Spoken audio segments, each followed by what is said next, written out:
xëy na nag du ñëpp puisque Thierno Alassane Sall mi bokkul si ñooñu. bu ñu déggee dañu am politicien bu la waxee ni il veut le pouvoir wax na dëgg politicien bu la wax je veux le pouvoir wax na dëgg.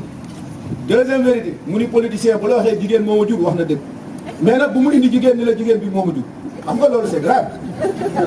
da la wax rek jigéen moo ma jur mais bu mu indi jigéen mu la jigéen bi moo ma jur su mu indee jigéen wax la ko rek bu la neexee nga dute mais nag alhamdulilah kii moom xam naa ni bokkul si politicien yooyu li ko tax a jóg it loolu moo tax bu ma ñëwee danaa ko wax déglu naa profession bi Fadou ba pare man en général bu nit taxawee si dara rek yàlla dafa may am loo xam ne nii c'est pas moi mais Cheikh Baye may na ma moo xoolee turuwaat yi mu ne Thierno muy tee ma ni taxaw Alassane bi ma ne askan est bi ma ne Sénégal ma ni Sénégal yi rek ñu ngi soog a am koo xam ne nii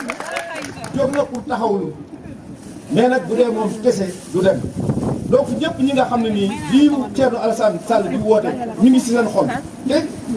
góor yi bare na Sénégal donc ay góor bare na donc war na noo jéem jàppale Thierno Alassane dana metti nag comme ni ko ñu bare waxee mais nag yàlla moo yore mbir yi gis na Macky Sall bi muy commencé politique di def partem yaakaaruñu woon ni première fois rek dana dugg dem yàlla moo yore mbir yi nanu gëm loolu te bu fekkee ni Sénégal rek moo tax moo ñu soxal te Sénégalais yi aussi jéem a xam ni war na noo góorgóorlu pour changer réew bi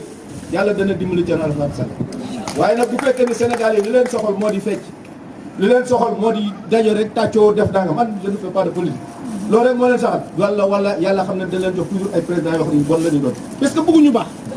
boo bëggul lu baax doo am lu baax yàlla du jël lu baax xool lu bon du ko si def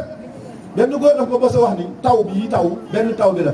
boo ñëwee sa kër am ñaari bool taw bi taw nga nangoo naan ci beneen bool bi te beneen bi nangoo ko naan c'est parce que bool bi dafa salte mais ndox mi si tuur woon mooy benn ndox bi rek ñu ngi lay ñaanal nag